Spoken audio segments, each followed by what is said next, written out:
Достор, бүгүн менде бир кызык окуя болду. Башынан айтып берейин эми. Сонун эле манайда үйдөн чыккам. Ошентип унаам жанына келсем, жаныма башка бирөө машинесин токтотуп коюптур. Эки жакты карайм, телефонунда жазбаптыр. Бир сыйра жиним келди.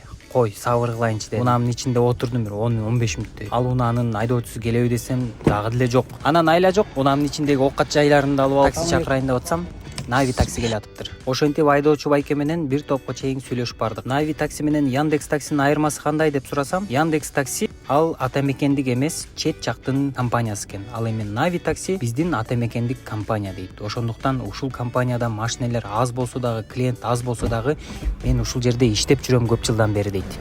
Таксист байке менен бир топ сүйлөшүп отуруп, менде патриоттук сезимдер ойгонду. Биз болсо жыргайбыз го, ай сайын бизге мигранттар ушунча акча которуп атат деп. Көрсө, бир айда мигранттар которгон акчаны чет элдик такси компаниясы бизден бир күндө чыгарып кетип атат. Ошондон кийин менде бир сонун ой келди. Мындан ары өзүбүздүн ата мекендик Нави такси кызматын колдоноюн деп.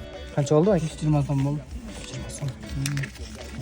Ошондой эле менин үй бүлөм дагы мындан ары Нави таксини колдонобуз. Келиңиздер туугандар, өзүбүз колдобосок бизди эч ким колдобойт. Таксиден түшсөм, кашайып костюмду унутуп калыптырмын. Аркасынан салпактап чуркаганга туура келди. Братан, костюмду унутуп калыптырмын да.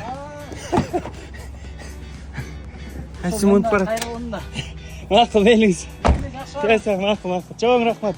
Бардыгыңыздарды патриот болууга чакырган бүгүн менде ушундай кызык окуя болду.